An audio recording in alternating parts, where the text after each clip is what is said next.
හැමෝටම සුබ දවසක්. ඔයාලා එකතු වෙලා ඉන්නේ මේ පළවෙනි MCQ 10ත් එක්ක. එතකොට මේ වීඩියෝ එක බලන්න කලින් ඔයාලා අනිවාර්යෙන් description එකේ දාලා තියෙන PDF එක download කරගෙන පළවෙනි 10 කරලා මේ explain එක බලන්න කියලා කියනවා. එතකොට අපි යමු පළවෙනි MCQ එකට. එතකොට පරිගණක ක්‍රමලේඛන භාෂා පරම්පරාවෙහි දැක්වෙන ඒ නම් වූ භාෂාව යන්ත්‍ර භාෂාවට පරිවර්තනය කිරීම සඳහා B යන භාෂා පරිවර්තක language translator මුදුකාංගය යොදා ගන්න ලැබේ. A හා B යනු වනුයේ පිළිවෙලින්. එතකොට භාෂා පරිවර්තක. එතකොට භාෂා පරිවර්තක කියන්නේ අපේ තිබ්බා තියෙනවා පරිගණක භාෂා පරම්පරා 4ක්. මේ පළමු පරම්පරාවේ පරිගණක භාෂා, දෙවන පරම්පරාවේ පරිගණක භාෂා 3 සහ 4. ඒක කෘත්‍රිම බුද්ධිය සඳහා පරිගණක භාෂා කියලාත් හඳුන්වනවා. එතකොට මේවයි පළමු පරම්පරාවේ භාවිතා වුණා මැෂින් ලැන්ග්වේජ් එක. ඒ කියන්නේ මැෂින් ලැන්ග්වේජ් කියන්නේ පරිගණකයට තේරෙන්නේ යන්ත්‍ර භාෂාව. ඒ කියන්නේ බිඳුව සහ එකෙන් අඩංගු වන දේවල් තමයි කේතයන් තමයි පරිගණකයට තේරෙන්නේ. නමුත් මේකෙදි මිනිසුන්ට අපහසු වුණා මේ බිඳුව සහ එකෙන් කේතයන් ගොඩනගන්න. ඒක නිසා තමයි පරම්පරාවෙන් පරම්පරාවට විවිධ භාෂා නිර්මාණය වුණේ. ඒ නිර්මාණය වීමත් එක්ක ඒතර මේ භාෂා එතකොට පරිගණකයට තේරෙන්නේ බිඳුව සහ එක විතරනේ. නමුත් මේ භාෂා ඉංග්‍රීසි අකුරු විවිධ සංකේත වලින් තමයි නිර්මාණය වෙලා තියෙන්නේ. ඒක නිසා මේ සංකේත මොකද ඒවා මිනිසාට තේරෙන දේවල්නේ. මේවා පරිගණකයට තේරෙන විදියට සකස් කරන්න හරවන්න තමයි භාෂා පරිවර්තක මුදුකාංග නිර්මාණය වුණේ. ඒතර ප්‍රධාන වශයෙන් මේ වගේ මුදුකාංග 3ක් තියෙනවා. මේ දෙවෙනි ප්‍රශ්නේ වලට බලාපන්න පුළුවන්. assembler, සම්පාදක, අර්ථ වින්‍යාසක. එතකොට assembler, සම්පාදක, අර්ථ වින්‍යාසක මේවා විවිධ පරම්පරාවලදී තමයි භාවිතයට ගැනුනේ. ඒතර මේ ප්‍රශ්නේදී අහන්නේ A කියන භාෂාව පරිවර්තනය කරන B කියන ට්‍රාන්ස්ලේටර් එක මොකක්ද කියලා තමයි අහන්නේ අපෙන්. එතකොට මේකෙදි අපි assembly පරිගණක භාෂාව කියන්නේ දෙවන පරම්පරාවේ පරිගණක භාෂාවක්. ඒ assembly කියන පරිගණක භාෂාවෙන් තියෙන කේතයක් යන්ත්‍ර භාෂාව බවට පරිවර්තනය කරන්න තමයි assembler මේ තියෙන්නේ. ඔයාලට බලා ගන්න පුළුවන්.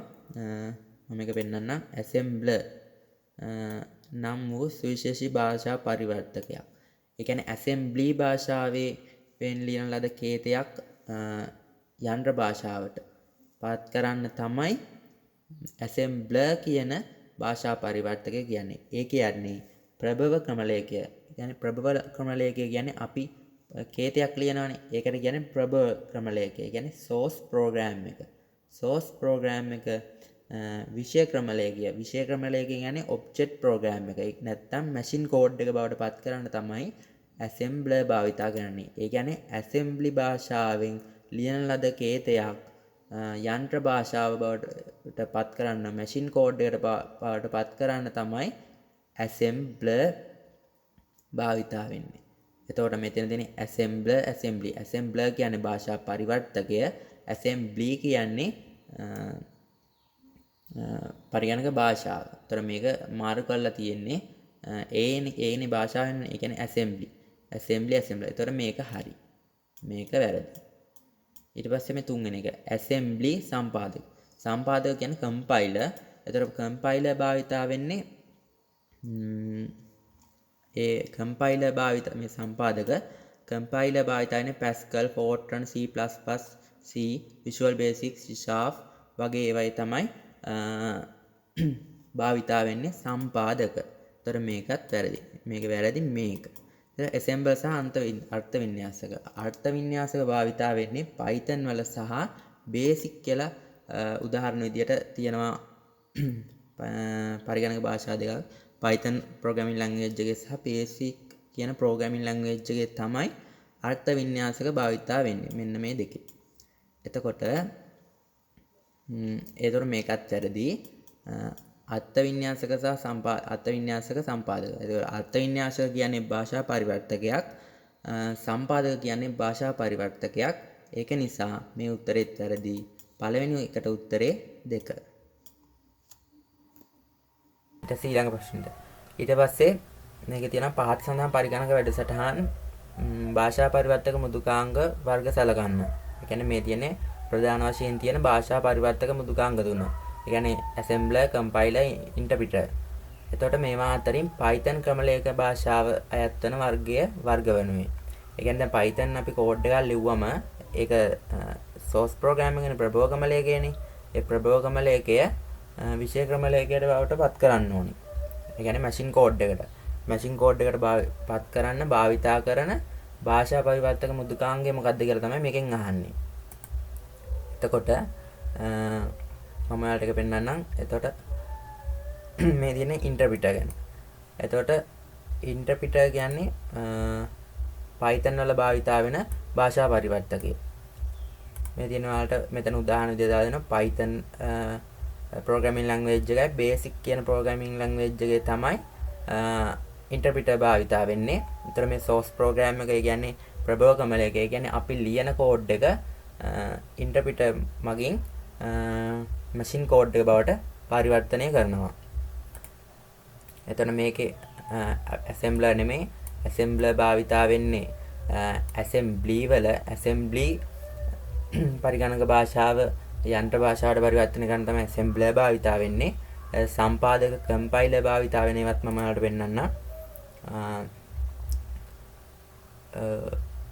මෙතන ඇති අර්ථවින්‍යාසක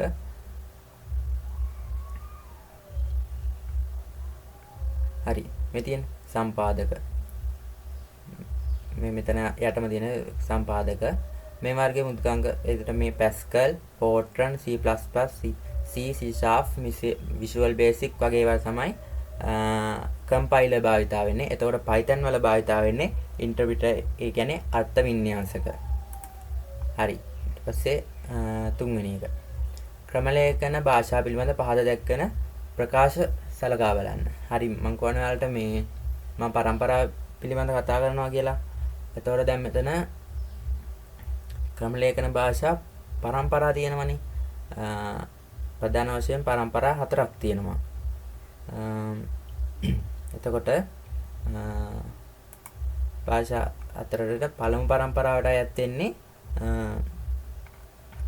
පළමු පරම්පරාවට ප්‍රධාන වශයෙන් අයත් වෙන්නේ machine language එක.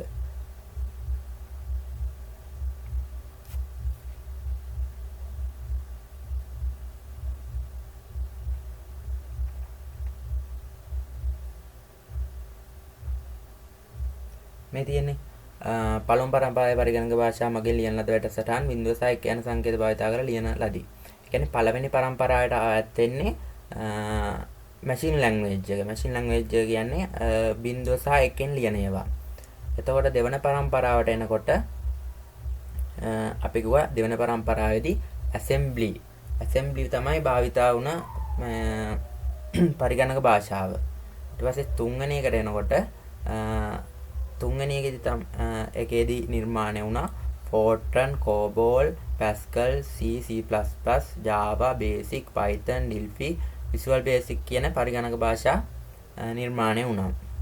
ඒතර හතරවෙනි එනකොට කෘත්‍රිම බුද්ධිය මූලික කරගත් භාෂා නිර්මාණය වුණා. Fortran වගේ භාෂා තමයි නිර්මාණය වුණේ. ඒතර අපිට මේ ටික ඇත්ති මේ ප්‍රශ්නෙට උත්තර දෙන්න.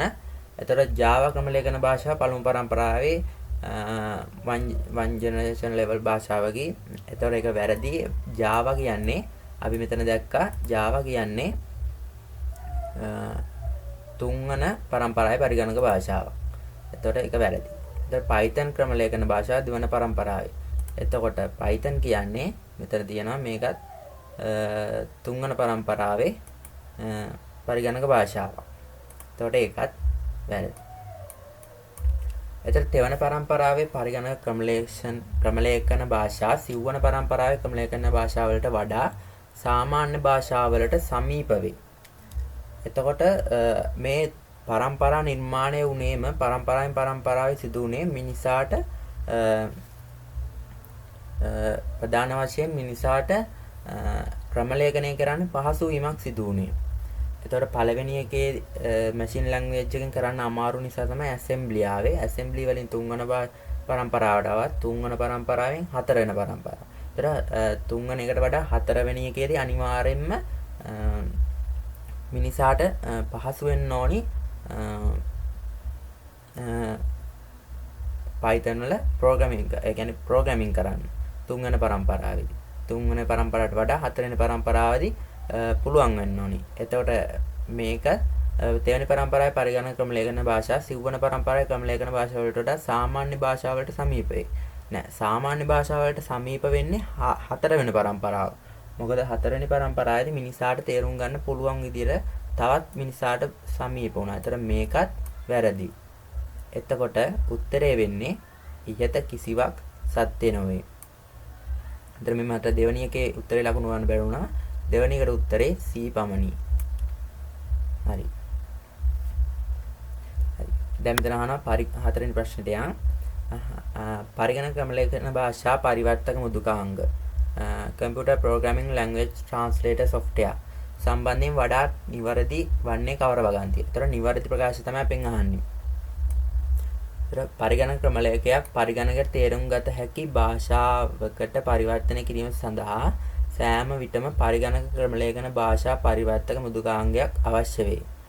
ඒතර අපි ඉගෙන ගත්තා පරිගණක භාෂාවක් පරිගණකයට තේරුම් ගැනීමට පුළුවන් විදියට පත් කරන්න, ඒ කියන්නේ source program එක ප්‍රභව ක්‍රමලේඛයේ විෂය ක්‍රමලේඛයට බවට පත් කරන්න භාෂා පරිවර්තකය ඕනි. ඒතර ඒක හරිනේ. එතකොට මෙතන නමුත් කියනවා මේ ඔයාලා එක්සෑම් එකේදී මේවා ගැන සැලකිලිමත් වෙන්න ඕනි. මෙතන කියනවා සෑම විටම. ඒතර සෑම විටම වෙන්නේ නැහැ. මොකද ඔයාලා දන්නවා පළවෙනි පරම්පරාවේ පරිගණක භාෂාවල කිසිම language translator software භාවිතා වෙන්නේ නැහැ. මොකද ඒකෙදි කෝඩ් කරන්නෙම 0 සහ 1. එතකොට ඒකෙදි භාවිතා වෙන්නේ නැහැ කිසිම language translator software එකක්. එතකොට ඒ ප්‍රකාශය වැරදි.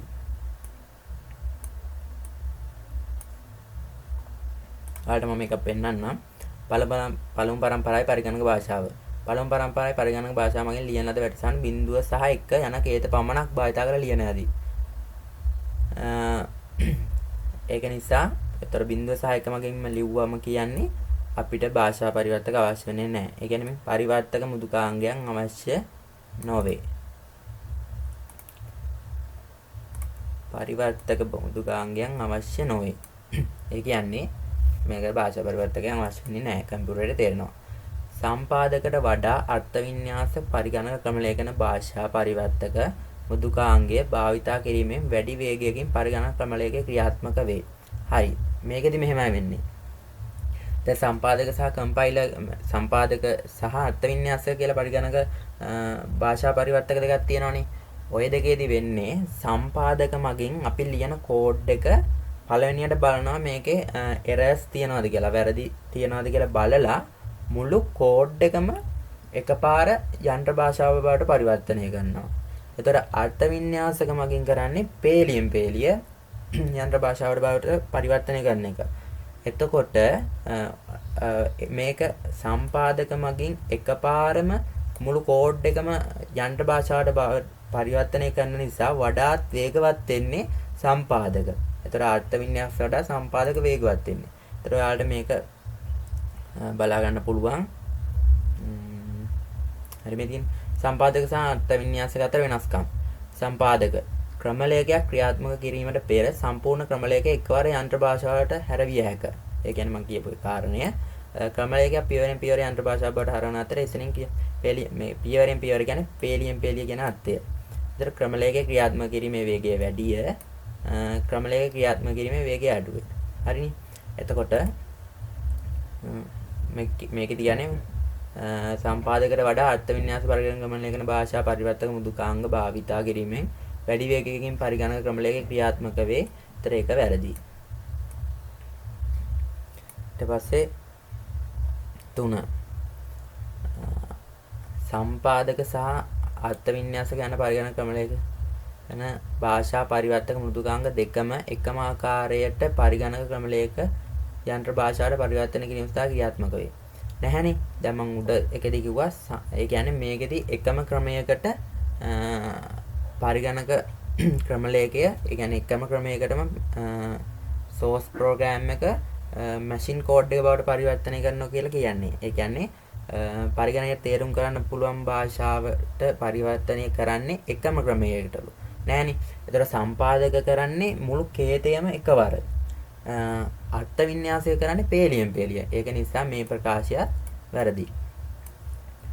ඊට පස්සේ එතකොට දැන් එතකොට 4 යන්ත්‍ර භාෂාවෙන් ලියන ලද ක්‍රමලයක අනෙකුත් පරිගණක ක්‍රමලයකන භාෂා පරම්පරාවදී ලියන ලද ක්‍රමලයකන වඩා වැඩි වේගයකින් ක්‍රියාත්මක වේ. එතකොට අපි උඩදී කතා කරුවා අනිවාර්යයෙන්ම යන්ත්‍ර භාෂාවෙන් ලියන ලද ක්‍රමලයක අනෙකුත් ඒවට වඩා වේගයෙන් ක්‍රියාත්මක වෙනවා. මොකද ඒකෙදි භාවිතා වෙන්නේ නැහැ භාෂා පරිවර්තක. මම මේක පෙන්නන්නම්. මේ තියෙන්නේ පරිවර්තක මෘදුකාංගය අවශ්‍ය නොවේ. වැඩසටහන ක්‍රියාත්මක වීම වේගවත්ය. ඒක වෙන්නෙම පරිවර්තක මෘදුකාංගය අවශ්‍ය නොවන නිසා. මොකද පරිගණකයේ තේරෙන්නෙම බිඳුව සහ එකෙන් ලියපු ඒවා. එතකොට මේකේ මේ තියෙන්නේ මෙම ක්‍රමලයකන පළමු පරම්පරාවට වඩා ක්‍රියාත්මක වේගය අඩුයි. ඒ කියන්නේ අනිත් මෙතනින් පහළ තියෙන ඔක්කොම මැෂින් කෝඩ් එකට වඩා වේගවත් බවින් අඩුයි. එතකොට වැඩි වේගයකින් ක්‍රියාත්මක වේ. මේක හරි. යන්ත්‍ර භාෂාවෙන් ලියන ලද ක්‍රමලයක අනිකුත් පරිගණක ක්‍රමලයකන භාෂා පරම්පරාවේදී ලියන ලද ක්‍රමලයකන වලට වඩා වැඩි වේගකින් ක්‍රියාත්මක වේ. මොකද භාෂා පරිවර්තකයන් භාවිතා වෙන්නේ නැහැ. ඍජුවම ක්‍රියාත්මක වීම සිදු වෙනවා. එතකොට 4 5වෙනි එක. ඕනෑම පරිගණක භාෂාවක් පරිවර්තක මෘදුකාංග භාවිතා නොකර පරිගණකයට පහසුවෙන් තේරුම් ගත හැකි ආකාරයට සකස් කර ඇත. ඕනෑම පරිගණක භාෂාවක් පරිවර්තක මෘදුකාංග භාවිතා නොකර. එතකොට ඕනෑම පරිගණක භාෂාවක් පරිවර්තක මෘදුකාංග භාවිතා නොකර. එතකොට එහෙම නැහැනේ. ඒ කියන්නේ ඕනෑම පරිගණක භාෂාව නෙවෙයි පරිගණකයට පහසුවෙන් තේරුම් ගන්න පුළුවන් මැෂින් ලැන්ග්වේජ් එක විතරමයි. ඒතර මැෂින් ලැන්ග්වේජ් එක තියෙන්නේ පළමු පරම්පරාවේ පරිගණක භාෂාවල තමයි පරිගණක භාෂාව තමයි මැෂින් ලැන්ග්වේජ් එක. එතකොට යන්ත්‍ර භාෂාවනේ. එතකොට පරිවර්තක මෘදුකාංගයක් භාවිතා නොකර පරිගණකයට පහසුවෙන් තේරුම් ගත හැකි ආකාරයට සකස් කර ඇත. එතකොට බෑනි Python, Java ඒ වගේ ඒවා අනිවාර්යයෙන්ම තේරුම් ගන්න පරිවර්තක මෘදුකාංග අත්‍යවශ්‍යමයි. එතකොට මේ ප්‍රකාශය වැරදි. 4 වෙනි එකට උත්තරේ 4.